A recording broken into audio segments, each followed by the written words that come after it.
Alam mo ba kung ano ang importante? Yung mag-forgive ka ng tao. Kasi si God nga naka-forgive, tayo pa kaya na makasalanan?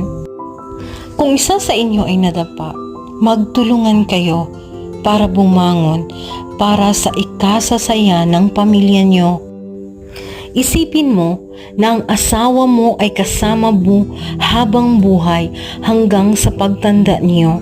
Higit sa lahat mga kapatid, dapat ang sentro ng pamilya niyo ay ang Panginoong Hesus. Dahil siya po ang susi ng tagumpay at kasiyahan sa buhay.